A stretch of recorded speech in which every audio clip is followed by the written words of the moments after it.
Good evening, students. Welcome to AIIMS coaching centre. चलो chapter का overview खत्म कर लेते हैं। आज का जो टॉपिक है वो है cell cycle and cell division.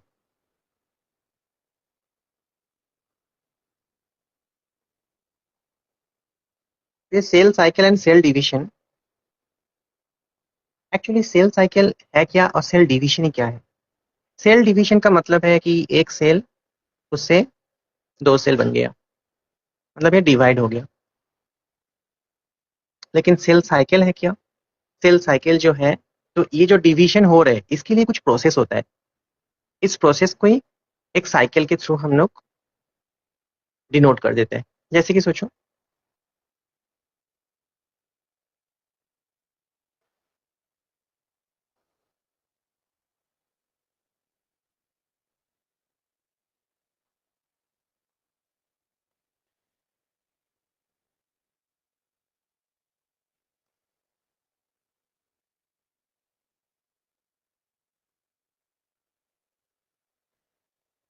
ये टोटल जो इधर से लेके इधर तक एकदम टोटल, इसको बोलते हैं आई फेज, यानी कि इंटरफेज।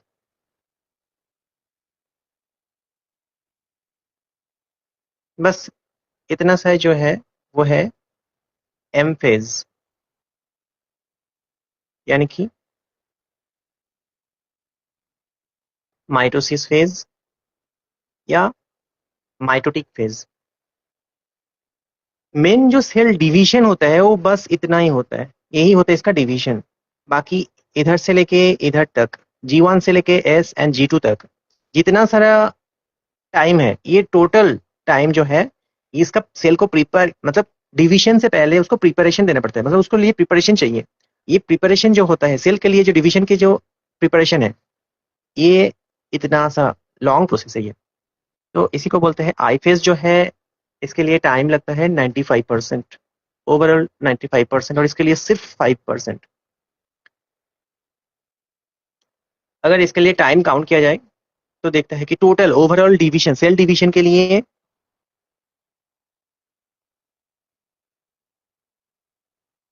24 आवर्स टाइम लगता है। तो सेल डिवीजन में आई और एम फेज, आई फेज में कितना टाइम लगता है और एम फेज में कितना टाइम लगता है? आई फेज में जो टाइम लगता है वो है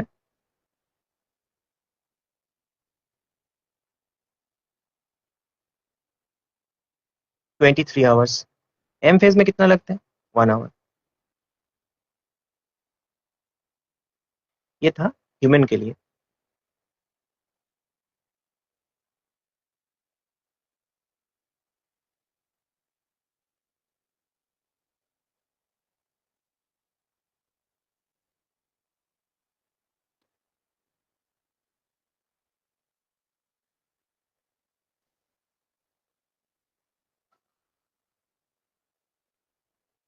अब हम लोग इसको थोड़ा बहुत जान लेते हैं कि एक्चुअली ये सब है क्या।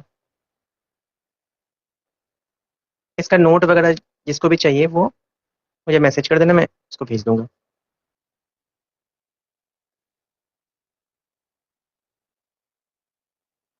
स्टूडेंट्स, इसमें बस फॉलो करो कि आई फेज जो होता है ये सिर्फ सेल को प्रिपरेशन करने के लिए,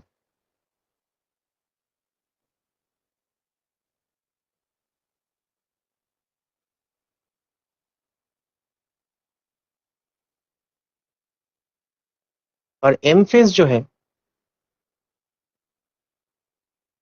सिर्फ cell division, only for division.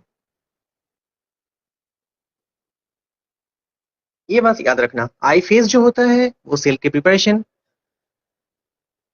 मतलब डिवीजन करने से पहले उसका प्रिपरेशन करना पड़ता है।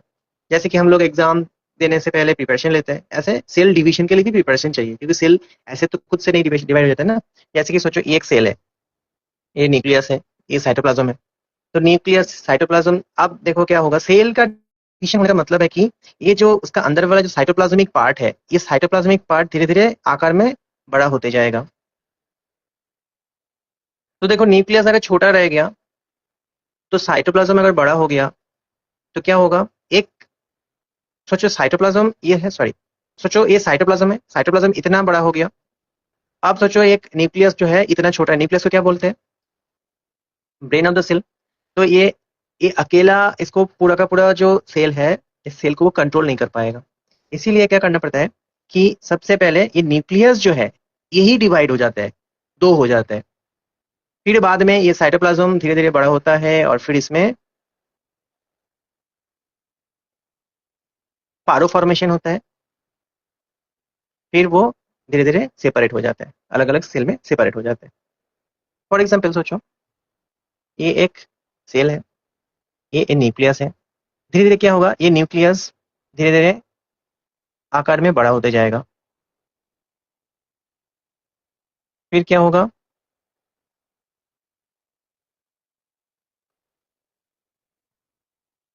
ऐसे सेप फॉर्म करेगा। फिर धीरे धीरे दो अलग सेपरेट हो जाएगा, दो न्यूक्लियस हो गया। अब फारो फॉर्मेशन शुरू हो जाएगा।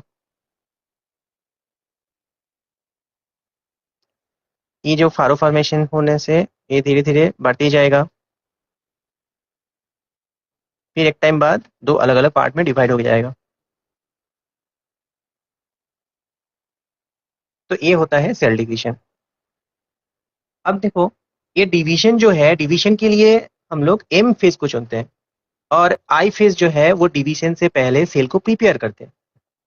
इसीलिए ये प्रिपरेशन का टाइम बहुत ज्यादा होता है। एग्जाम तो एक ही दिन में हो जाता है, लेकिन एग्जाम से पहले प्रिपरेशन जो है वो बहुत दिनों साल भर में प्रिपेयर होना पड़ता है। इसीलिए एम फेज जो है उसके लिए 1 आवर ही काफी है, लेकिन आई फेज जो है इसके लिए 23 आवर्स।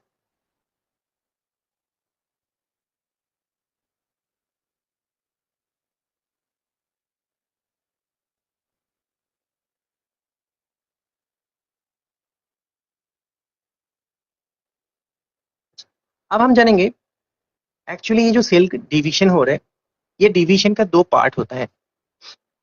पहले बोला कि न्यूक्लियस पहले डिवाइड होता है,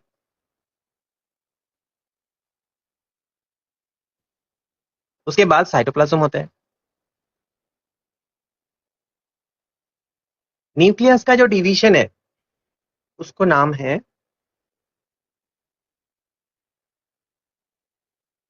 कैरियोकाइनेसिस।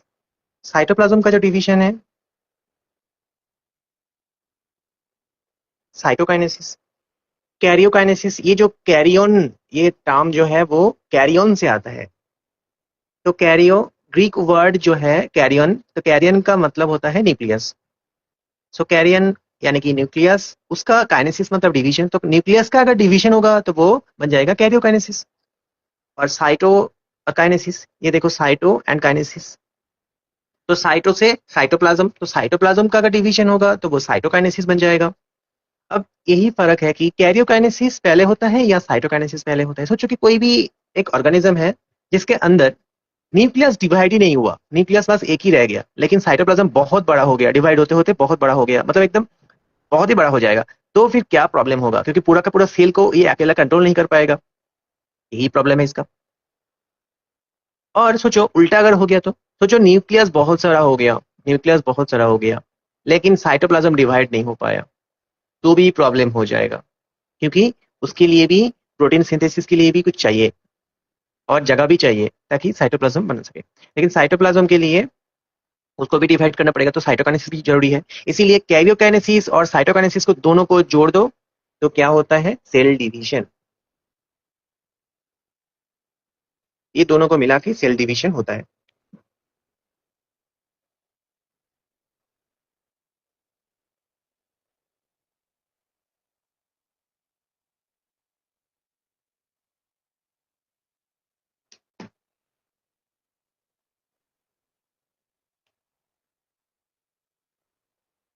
अच्छा, अब हम जानेंगे, स्टूडेंट्स लोगों ने ये क्या भेजा, क्रोमोसोम से कैसे होता। अच्छा, तो स्टूडेंट्स देखो, क्रोमोसोम जो होता है वो कहाँ से आता है, पहले जानना पड़ेगा क्रोमोसोम कहाँ से आता है, क्रोमोसोम है क्या, और ये जो डिवीजन हो रहा है ये किसका डिवीजन हो रहा है, ये जो डिवीजन हो रहा है वो किस चीज का डिवीजन हो रहा है, ये जानना पड़ेगा। सबसे पहले जानना पड़ेगा कि एक्चुअली ये डिवीजन जो है वो कहाँ से आता है। देखो, ये है तुम्हारा सेल, सेल के अंदर है ये न्यूक्लियस, न्यूक्लियस के अंदर है न्यूक्लियोलस। अब न्यूक्लियोलस से ये जो न्यूक्लियर फाइबर या फिर क्रोमेटिन फाइबर भी बोला जाता है इसको, हम लोग पहले चैप्टर में जान के आए हैं कि न्यूक्लियस जो है चारों पार्ट में डिवाइड है, इसका क्या नाम है,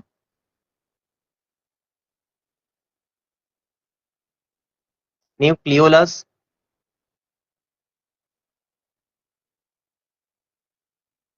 न्यूक्लियोप्लाज्म, न्यूक्लियर मेम्ब्रेन एंड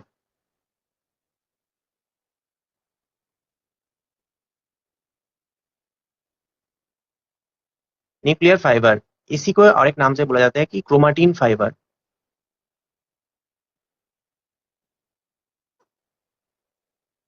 ये न्यूक्लियर फाइबर और क्रोमेटिन फाइबर दोनों सेम ही है, बस दो अलग अलग नाम है, एक ही है। तो ये चारों चीज इसमें मौजूद होता है।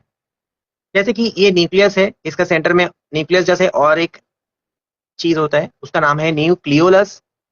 ये जो आउटर मेम्ब्रेन है, न्यूक्लियस का जो आउटर मेम्ब्रेन है, इसका नाम है न्यूक्लियर मेम्ब्रेन। इसके जैसे कि ये जो नेट लाइक स्ट्रक्चर होता है, इसका नाम है न्यूक्लियर फाइबर और क्रोमेटिन फाइबर। और ये टोटल जो चीज एक लिक्विड के ऊपर फ्लोट करता है, और वही लिक्विड का नाम है न्यूक्लियोप्लाज्म। तो सेल डिवीजन शुरू होने से पहले क्या होता है, ये जो ओवरऑल जो न्यूक्लियस का जो अंदर वाला जो चीज है, मतलब जो न्यूक्लियोप्लाज्म है, ये सूख जाता है। न्यूक्लियोप्लाज्म सूख जाएगा तो क्या होगा, ये जो क्रोमेटिन फाइबर है, ये क्रोमेटिन फाइबर, अच्छा और एक चीज होता है, धीरे धीरे देखो कैसे कैसे होता है फॉर्मेशन में। सबसे पहले मैं सिर्फ न्यूक्लियस को दिखा देता हूँ, सिर्फ न्यूक्लियस को, ताकि समझ में आ जाएगा। ये है न्यूक्लियस, ये है न्यूक्लियोलस, ये है क्रोमेटिन फाइबर, और भी होता है, बहुत सारा होता है। अच्छा, और इसके अंदर जो है वो न्यूक्लियोप्लाज्म है। तो सबसे पहले क्या होता है, ये न्यूक्लियोप्लाज्म जो है वो सूख जाता है, एकदम सूखा हो जाएगा। उसके साथ साथ ये जो न्यूक्लियोलस है, ये रिमूव हो जाएगा, ऑटोमेटिकली रिमूव हो जाएगा। और ये जो न्यूक्लियर मेम्ब्रेन है ये भी गायब हो जाएगा। तो बचा कौन, न्यूक्लियर फाइबर यानी कि क्रोमेटिन फाइबर। ये जो क्रोमेटिन फाइबर है, ये धीरे धीरे डेंस्ड फॉर्म में आ जाएगा, मतलब क्रोमेटिन फाइबर जो था वो ऐसे ऐसे ऐसे ऐसे एकदम डेंस्ड फॉर्म में हो जाएगा। फिर जब जितना सूखता ही जाएगा उतना क्या होगा, ये डेंस्ड फॉर्म में क्या होगा, ये अनकॉइल फॉर्मेट में है। अभी देखो अनकॉइल फॉर्म में है तो वो उसी फॉर्म से चेंज होते होते ऐसे हो जाएगा,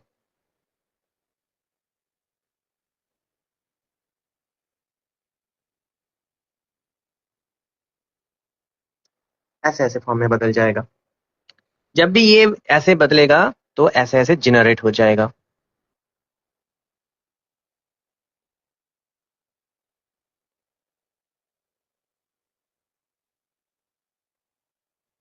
ये जो जनरेट हो रहा है यही है क्रोमोसोम।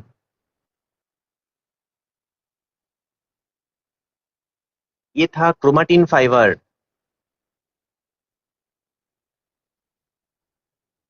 देखो क्रोमेटिन फाइबर से पहले क्रोमोसोम में बदल रहा है, जैसे कि ये देखो क्रोमोसोम। अब ये क्रोमोसोम धीरे धीरे डिवाइड होते जाए। क्रोमोसोम के अंदर क्या होता है, इसके अंदर डीएनए होता है। डीएनए का एक छोटा सा पार्ट का नाम है जीन। सोचो एक डीएनए है,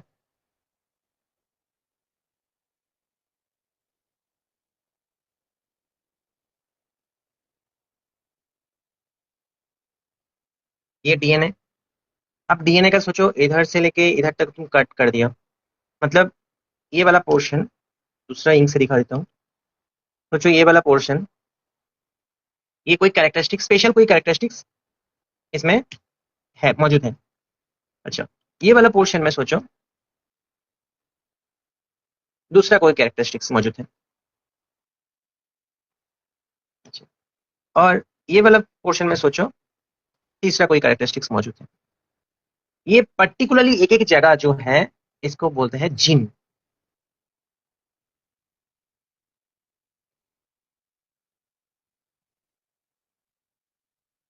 एक एक जगह का नाम है लोकस। तो एक लोकस में जो जीन मौजूद होता है, ये जीन सोचो कि ये आई आई का कलर के लिए, सोचो ये जीन जो है ये दूसरा कोई कैरेक्टरिस्टिक्स के लिए, ये तीसरा वाला बॉडी का कलर के लिए, ठीक है। तो जो भी है, तो ये एक एक जीन मौजूद होता है, ठीक है।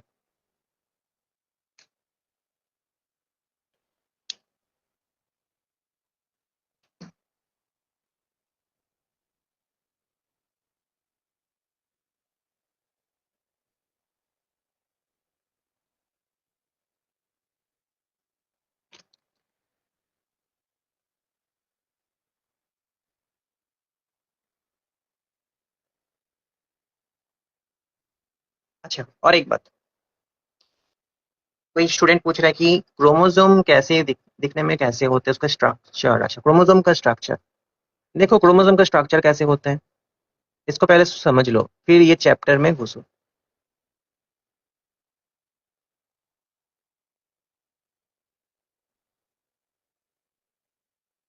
मेरे ख्याल से कोई भी चैप्टर शुरू करने से पहले उस चैप्टर के बारे में जान लो। हर एक वर्ड यानी कि हर एक टर्म, सबसे पहले होता है कि टर्मिनोलॉजी। टर्मिनोलॉजी का मतलब होता है एक एक टर्म को तुम याद करोगे मतलब एक एक टर्म के बारे में तुम जानोगे तो वो चैप्टर पढ़ना इजी हो जाएगा। और नीट क्रैक करने के लिए सबसे पहले जो जरूरी चीज है वो है एनसीईआरटी। एनसीईआरटी को तुम लाइन बाय लाइन पढ़ो, और हर एक वर्ड को तुम पढ़ो, हर एक वर्ड को पढ़ो। जिस वर्ड को समझ में नहीं आ रहे उसी वर्ड को तुम एक कॉपी में लिखो, उसी वर्ड का मीनिंग पता करो, उसके बारे में थोड़ा बहुत जान लो।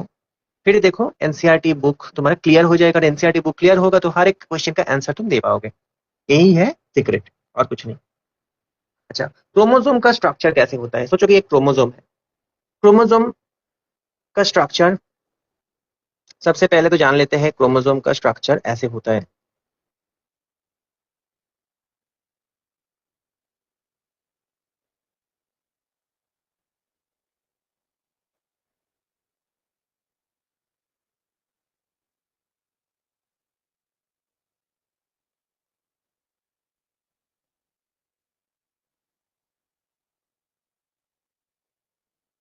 ये बीच में जो पोर्शन होता है इसको बोला जाता है सेंट्रोमियर।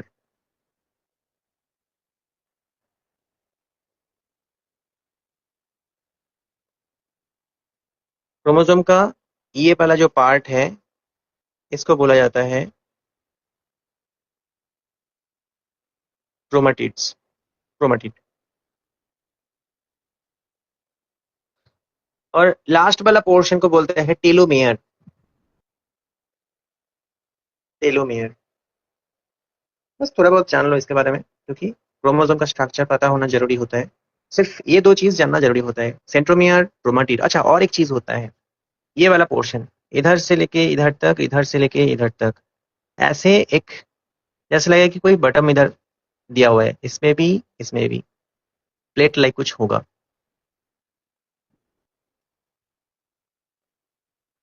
इस प्लेट लाइक स्ट्रक्चर का नाम क्या है स्टूडेंट्स? कौन आंसर दे पाएगा इसका?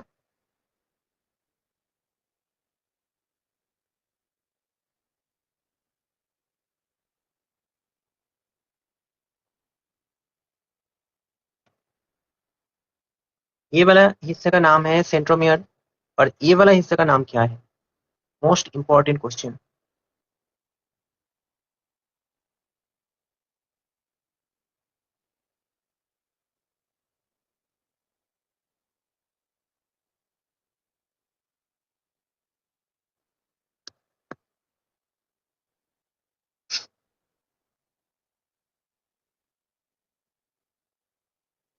काइनेटोकोर। ये जो है, जब एस्ट्रल रेज आएगा तो ये इसी पार्ट में अटैच्ड हो जाएगा, इस तरफ भी आएगा और इस तरफ भी आएगा एस्ट्रल रेज, ये नॉट दिस पार्ट। कोई कोई स्टूडेंट यही गलती करते थे कि सेंट्रोमियर में अटैच हो जाता है, नहीं सेंट्रोमियर में नहीं अटैच होता है, ये काइनेटोकोर में अटैच होता है इधर। एक्चुअली काइनेटोकोर में भी नहीं होता है, इसके ऊपर एक प्रोटीन का लेयर होता है उसमें होता है एक्चुअली, लेकिन तुम्हारे सिलेबस में जो है वो काइनेटोकोर में दिया हुआ है, तो काइनेटोकोर में वो अटैच हो जाएगा इधर, इधर नहीं होता है, ठीक है। तो और एक बार रिवाइज कर लेते हैं। ये एक क्रोमोसोम का स्ट्रक्चर है, इसका मिडिल वाला पार्ट का नाम है सेंट्रोमियर, इसके ऊपर जो प्लेट लाइक स्ट्रक्चर होता है इसका नाम है काइनेटोकोर, इसका भी ये दोनों, इस साइड में भी एक है इस साइड में भी एक है। काइनेटोकोर में क्या होता है, एस्ट्रल रेज जो आते हैं वो इसमें बाउंड हो जाते हैं, मतलब इसमें अटैच हो जाते हैं। इसका जो अंत वाला पोर्शन होता है इसका नाम है टेलोमियर, ठीक है, और ये वाला पार्ट को बोलते हैं क्रोमाटिड, इसके अंदर होता है डीएनए, ठीक है।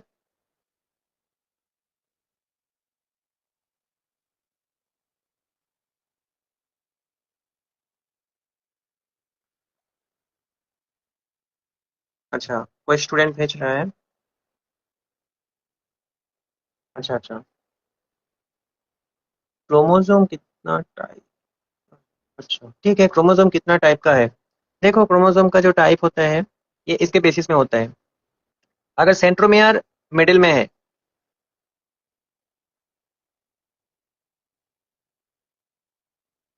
ये बन जाएगा मेटासेंट्रिक।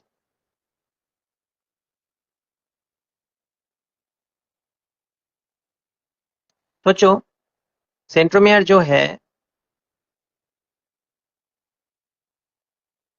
मिडिल का थोड़ा सा ऊपर में है या फिर मिडिल का थोड़ा सा नीचे, तो वो सब मेटासेंट्रिक।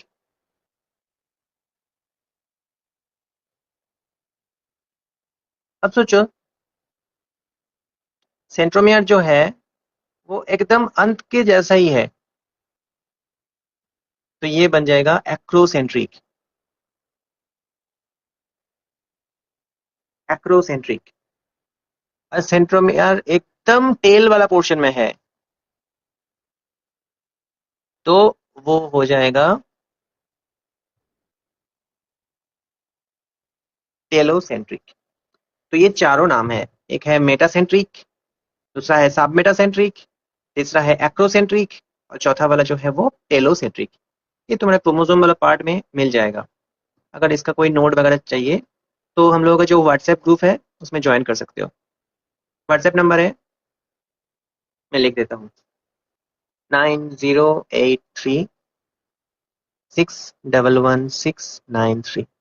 ये जो है यही है व्हाट्सएप नंबर। इस व्हाट्सएप नंबर पे ज्वाइन कर सकते हो, और तुम्हारे जो दोस्त लोग हैं उनको भी बोलो ज्वाइन होने के लिए।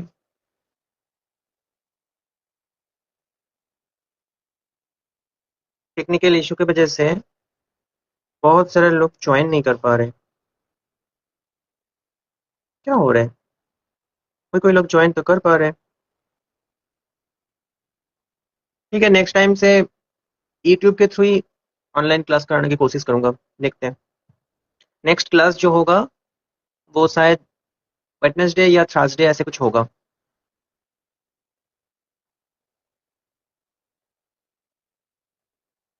चलो स्टूडेंट्स, आज के लिए इतना तक ही रहने दो।